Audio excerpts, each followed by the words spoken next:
Aujourd'hui, je vais parler de la perte de nationalité de Kémy Séba.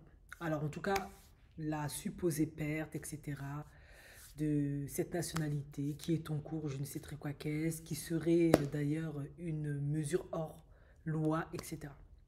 Effectivement, beaucoup d'Africains le soutiennent, d'autres ils disent c'est bien fait pour lui, de toute façon, Kémy Séba, il fait chier, il est toujours en train de crier à la colonisation, l'esclavage, blablabla, machin, machin. Ben moi, je trouve que c'est un acte qui a un sens très fort. Ben, ça veut tout dire en fait. Ça veut tout simplement dire que la France est en train de revoir au plus profond un certain nombre de ses lois et de droits qu'elle accordait peut-être très facilement autrefois. Et oui, la France, ça commence à devenir de plus en plus dur, déjà pour les Français qui galèrent au quotidien, qui ont du mal à finir leur fin de mois, qui ont du mal à manger, y compris les Français de souche là. Certains s'en sortent bien évidemment, mais on va pas se mentir, une grosse majorité d'entre eux galèrent. Et qui plus est, ben, tous ceux qui sont issus de l'immigration où c'est chaud la patate malgré les soutiens qu'ils peuvent avoir. Vous avez vu, il n'y a pas très longtemps, à Mayotte, ça a explosé et ça continue de péter parce que plein de Comoriens viennent à Mayotte pour faire des enfants papiers, pour avoir la nationalité, etc. Et maintenant, de ce que j'ai compris, si mes souvenirs sont bons, ils ont modifié la loi pour que, en fait, ben, les personnes qui viennent accoucher à Mayotte, elles déjà n'aient pas de nationalité française et que leurs enfants n'aient pas d'office la nationalité française. Voilà, vous avez compris, il n'y a plus de nationalité de sol. Alors, je ne sais pas si la loi est passée ou pas. Voilà, je ne suis pas non plus quelqu'un qui suit la politique à fond, hein. Mais ce qui est sûr, c'est que ça a été demandé à ce que ça se répande sur tout le sol français. Ce qui signifie qu'un immigré qui vient en France accoucher, lui déjà, vu les dernières lois sur l'immigration, c'est chaud, et sa descendance ne sera pas française. Ce qui signifie que, ben, comme on le voit, hein, il y a eu plusieurs témoignages maintenant, quand ça, tu vas faire un certain nombre d'années ici, t'es délinquant, t'es pas délinquant, t'as fait tes études, t'as pas fait tes études, enfin peu importe, au bon vouloir, mais à un moment donné, tu devras retourner dans ton pays d'origine, même si tu ne le connais pas. Et pourquoi en fait cette perte de nationalité de Kimi Seba m'a alerté? Parce qu'en fait, je réalise que le phénomène de panafricanisme de Kimi Seba qui éveille les consciences, qui peut effectivement déranger la France sur plein de leurs projets intérêts, vu que beaucoup de pays africains, y compris le Mali, entre autres l'AES, le Niger, un certain nombre de pays, remettent en cause beaucoup de lois, on appelle les lois, les lois léoniennes, ou léonins, les contrats léonins, pardon, tout un tas de choses qui ont été mises en place durant le temps de l'esclavage, de la colonisation, et remettent ça en cause parce qu'ils veulent plus d'équité. Du coup, là où moi je vois, mais je peux me tromper, la carotte venir, parce que oui, c'est une grosse carotte qui va arriver à beaucoup de personnes d'origine, je vais prêcher pour ma paroisse, hein, africaine, et en plus de ça, ben, noire. Où est la carotte dans tout ça? Ben, moi, j'ai le sentiment que gentiment, on se rapproche un peu plus d'un système comme en Suisse. En effet, moi, ça fait quelques années que j'ai quitté la France pour venir vivre en Suisse. Et en Suisse, effectivement, tu n'obtiens pas la nationalité française comme ça. Tu peux faire toute ta vie en Suisse, ils ne te donneront jamais la nationalité française parce que selon le canton où tu vis, tu dois passer devant une commission et un certain nombre de personnes élues ou choisies votent en fonction de questions qu'on va te poser, des réponses que tu vas donner si tu as la nationalité ou pas.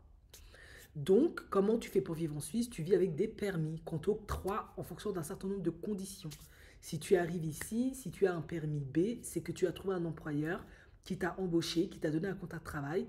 Donc, il est garant de ta crédibilité, de tes valeurs, etc. Donc, tu as un permis B.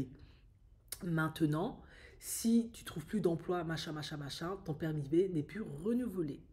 Si tu restes suffisamment sur le sol parce que tu as réussi à trouver un travail, tu arrives à t'intégrer, tu n'as pas de dette. En effet, les Suisses, ils sont gentils, ils sont calmes, mais si tu ne payes pas tes dettes vraiment, là, tu as cherché. Franchement, ils vont te faire la misère. Ils vont t'harceler, harceler, harceler. Après, tu vas être fiché et c'est une bonne raison pour que tu dégages de leur pays, en fait. Ce qui signifie que si tu arrives à avoir un emploi, tu n'as pas de dette, tu n'as pas de problème avec la justice, incivilité, délinquance, je ne sais pas, peu importe, hein, ça se passe bien pour toi, eh bien, il faudra que tu sois sur le sol suisse pendant environ 5 ans, avec toutes les conditions réunies pour qu'il te donne un permis C. Et après, quand tu as le permis C, c'est la résidence permanente, pardon. Là, tu peux rester ensuite ad vita aeternam. Et une fois dans l'année, je crois, ou je sais plus trop, il t'envoie un document pour que tu confirmes toujours un certain nombre d'informations, que tout est OK. Et ton permis C est renouvelé et continué. Et tu peux passer toute ta vie comme ça sans avoir la nationalité suisse en fait. Et pour avoir la nationalité suisse, il faudra que tu fasses 10 ans où là, ils vont te naturaliser selon des critères aussi comme je l'ai dit, hein, de principes, d'intégrité, machin, machin, machin, et là, ils te naturalisent ou ils peuvent ne pas te naturaliser. Et je peux vous dire en Suisse, parce que je vois déjà un peu ce que vous allez vous dire, c'est pas une question de couleur de peau. Franchement, c'est vrai, on va pas se mentir. Tu peux vivre dans un canton où ils sont pas, parce que j'ai déjà vu, ils sont pas trop fans peut-être de l'islam, hein, parce que j'ai un peu vu. Et même si vous êtes intégré, vous parlez, je sais pas, le suisse allemand, vous ne montrez pas le hijab ou je sais pas quoi, ben ils peuvent être réticents parce que ils veulent pas plus de, et voilà. Alors que vous êtes parfait, parce on a eu un documentaire dans ce cas de figure là. Mais à contrario, tu peux être dans un canton où tu peux être hijabiste, tout ce que tu veux, machin, ils peuvent te donner. Ou tu peux être une femme d'Europe de l'Est, parce que on a déjà eu le cas, je crois que c'était une Anglaise. Elle était dans un délire bio, bizarre et tout, dans un canton. Elle a jamais eu la nationalité, ils n'ont jamais voulu lui donner, mais ils lui ont dit, mais comme tu as le permis C, tu peux rester là, ça changera. En fait, ça changera dans ta vie. La nationalité suisse, c'est surtout pour que tu puisses voter tout ce qui est les lois, machin. Et eux, ils considèrent que c'est tellement important et crucial que les personnes qui votent, qui prennent des décisions dans ce pays, doivent être vraiment choisies avec diligence, qui ne te donnent pas la nationalité n'importe comment. Et bien sûr, les personnes qui peuvent avoir la nationalité d'office, et si tu trouves un Suisse, tu fais un enfant avec lui, il reconnaît l'enfant a la nationalité suisse. Toi, si tu es ta concubine, pas d'office. Si tu es sa femme, pas d'office. Il y a une procédure accélérée qui est de 5 ans, ou en tout cas, bref, où il te facilite pour l'avoir, mais tu vas quand même passer les questions, etc. Mais c'est plus court. Donc c'est pour vous dire que pour avoir cette nationalité, c'est pas cadeau. À la fin, beaucoup de gens, vous savez ce qu'ils font, parce ils aiment vraiment le pays, par amour du pays, ils vont faire les procédures pour avoir sa nationalité. Mais il y a certaines personnes, elles aiment le pays, elles se sentent bien, mais elles estiment que c'est pas forcément nécessaire d'avoir la nationalité. Elles vont rester avec leur permis C et il n'y a aucun problème. Tu peux faire ta vie tranquille jusqu'à ta mort. Ils ne vont jamais te poser le moins de problèmes. Il n'y aura pas de différence en fait. Pas, même au niveau des emplois, il n'y aura pas de différence. Franchement. Parce qu'ils regardent plutôt les compétences, les qualifications, les principes moraux, en tout cas, voilà, les compétences. À ce niveau-là, il n'y aura pas trop de problèmes.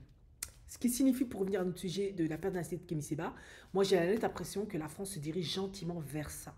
Sauf qu'ils ne peuvent pas faire ça d'un coup, avec violence, parce que c'est trop choquant. Même les Français de base, ils vont être choqués. Ils vont se dire, oh, il se passe quoi? Nous, on est quand même une terre d'accueil, on a toujours accueilli les gens.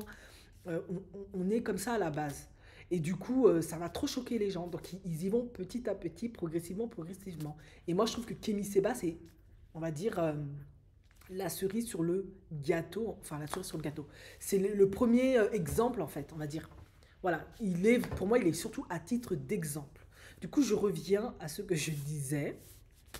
Tous les wesh wesh, voilà, qui aiment foutre la merde, qui aiment rentrer, sortir de prison, qui font des émeutes, qui causent des gros problèmes, qui se donnent le droit d'avoir des dettes, qui ne les payent pas.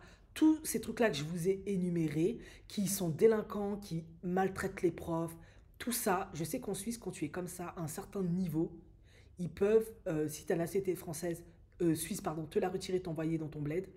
Et si tu n'as pas la nationalité française, ils ne renouvellent pas ton permis, ils te disent de rentrer dans ton bled. Voilà. Et quand tu as fait de la prison chez eux, il te renvoie dans ton bled. Voilà. Ou si tu as été marié à une personne suisse et que tu as fait du sale à cette personne suisse, ben, tu perds ta nationalité, tu retournes dans ton bled. Voilà. Et ben moi, j'ai l'impression que c'est exactement ce qu'ils vont mettre en place en France.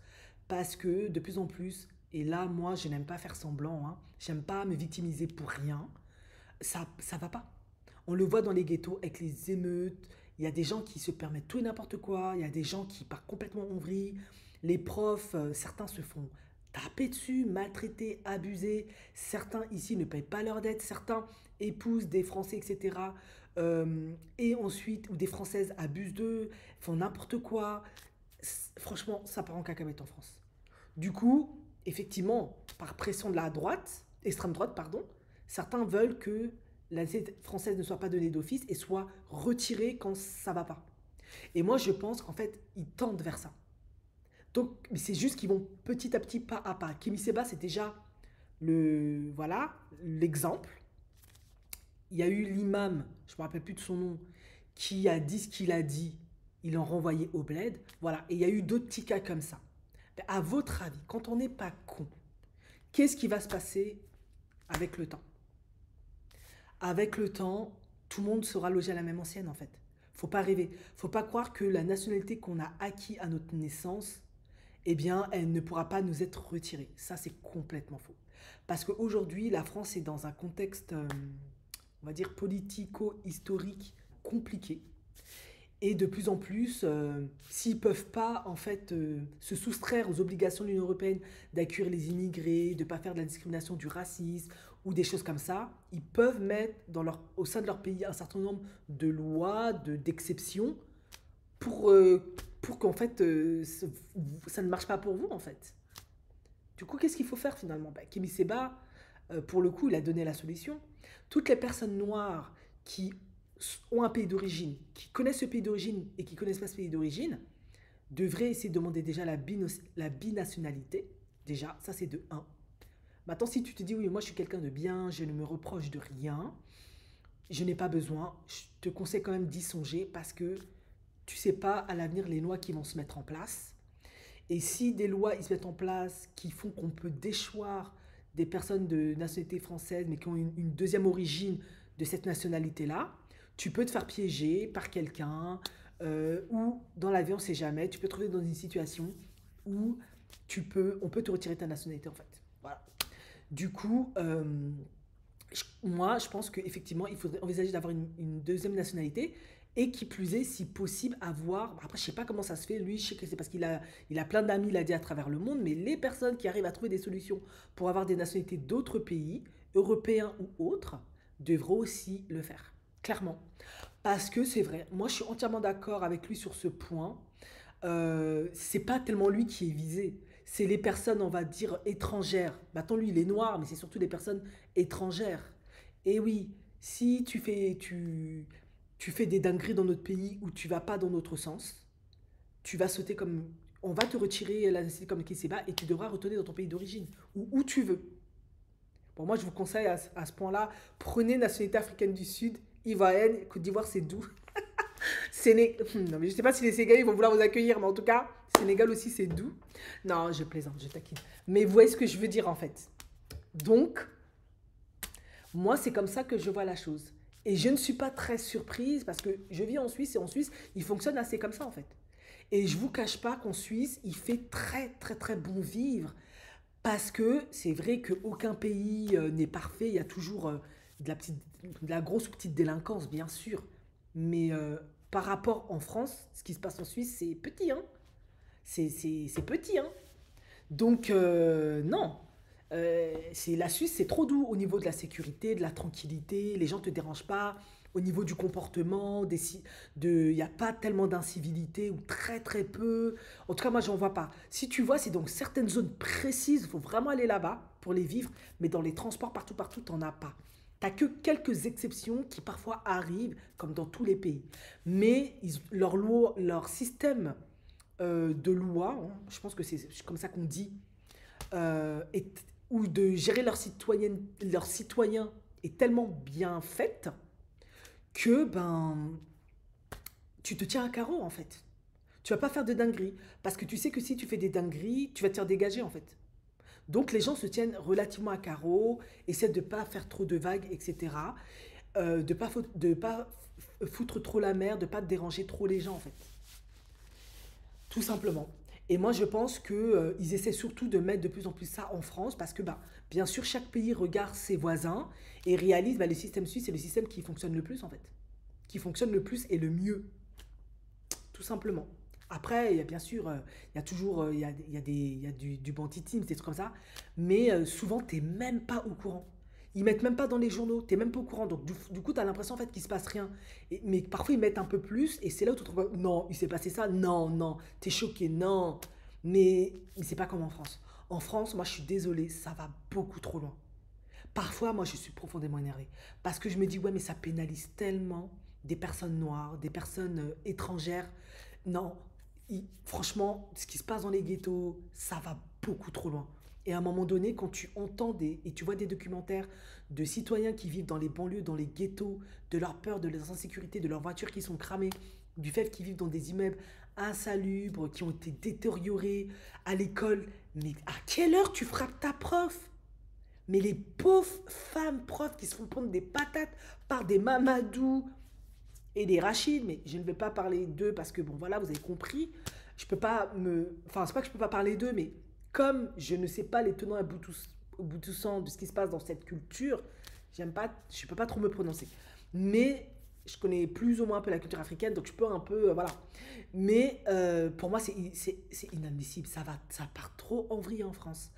Et du coup, bah, pour finir, parce que vous avez compris ce que je voulais dire, il faut en fait que les Africains, pour ne citer que eux, ils se préparent à l'éventualité que certains vont perdre leur nationalité parce qu'ils sont mal occupés de leurs enfants, ils les ont abusés, ils sont partis en prison, ils ont fait des escroqueries, ils n'ont pas payé leurs dettes, c'est des wesh wesh voilà, des voyous, des délinquants, etc. Et ils vont devoir retourner au bled. Et je peux vous dire là, les gens qui sont toujours en train de dire le bled c'est génial, oui les terres islamiques, oui parce que moi je vous connais, Maliens, tout ça là, les musulmans, tout ça là. Vous aimez bien dire oui, charia, islam, là là. Non, vous dites ça parce que vous ne vivez pas dans les pays là-bas. C'est pour ça que vous vous dites ça. Mais quand ça va vous arriver, qu'on va vous dire d'aller là-bas, vous allez confirmer le code. Parce que s'il y a une chose qui restera universelle dans le monde, tu ne te sens bien que dans un pays que quand tu as de l'argent en fait. Et comme la plupart vous êtes des pauvres rouleaux, mais vous allez souffrir. Moi, je connais des personnes qui ont fait l'hijra. L'hijra chez les musulmans, c'est ceux qui quittent les terres mécréantes, en tout cas des non-croyants. Excusez-moi pour ceux qui ne sont pas musulmans hein, et qui vont se sentir vexés par ça. Et donc, ils vont dans les terres musulmanes. Eh ben, beaucoup sont revenus. Ça n'a pas du tout marché. Mais pourquoi, à votre avis? Parce que ici, déjà, ils étaient des losers, des loseuses. Je suis désolée hein, si ça vous fait mal. Il faut qu'on se dise les vérités. Ben là-bas, vous êtes dans les pays du tiers-monde. Ben, ça va pas donner. Vous allez bosser comment? Vous allez manger comment? Qui va vous aider? Qui va vous soutenir? Il n'y a pas de sécurité sociale. Il n'y a pas d'allocation familiale. Il n'y a pas d'aide. Tu peux pas aller voir la centre sociale. C'est gâté. Donc, ils souffraient. En plus, beaucoup d'entre eux, en tout cas ceux que moi j'ai connus, ils ne sont pas partis dans leur pays africain, genre Mali, Sénégal, Mauritanie, des trucs comme ça, où il y a peut-être de la famille. Ils sont partis dans les pays ben, maghrébins. Ben, les maghrébins, ils ont aussi leurs galères. T'es pas de leur famille. Pourquoi tu veux qu'ils t'aident? Effectivement, peut-être durant la période du ramadan, quand c'est la zakat, ils font des aumônes. Mais il faut arrêter de rêver. Les gens ici, ils galèrent, ils souffrent, ils ont leur population. Non mais à un moment donné, ding dang, il faut se réveiller en fait. Vous croyez où? C'est pour ça que si vous n'avez pas fait d'études, vous n'avez pas de métier, vous n'avez pas d'argent, vous allez souffrir. Et je sais que certaines personnes ont dû rapatrier des membres de leur famille qui avaient fait l'hijra. Eux, ils étaient ici, c'était des musulmans plus ou moins modérés, ou même des gens qui n'étaient même pas musulmans, qui étaient chrétiens, ou des athées. Parce que eux, là, ils sont partis se convertir, ou c'est des musulmans qui étaient de naissance, qui sont partis là-bas. Ils galéraient, ils n'avaient pas d'argent, ils souffraient, ils n'arrivaient pas à revenir avec leurs enfants. Ils leur ont donné de l'argent pour revenir en France. Ça veut tout dire. Donc imaginez-vous le jour où on va vous retirer votre nationalité comme Kémy Seba.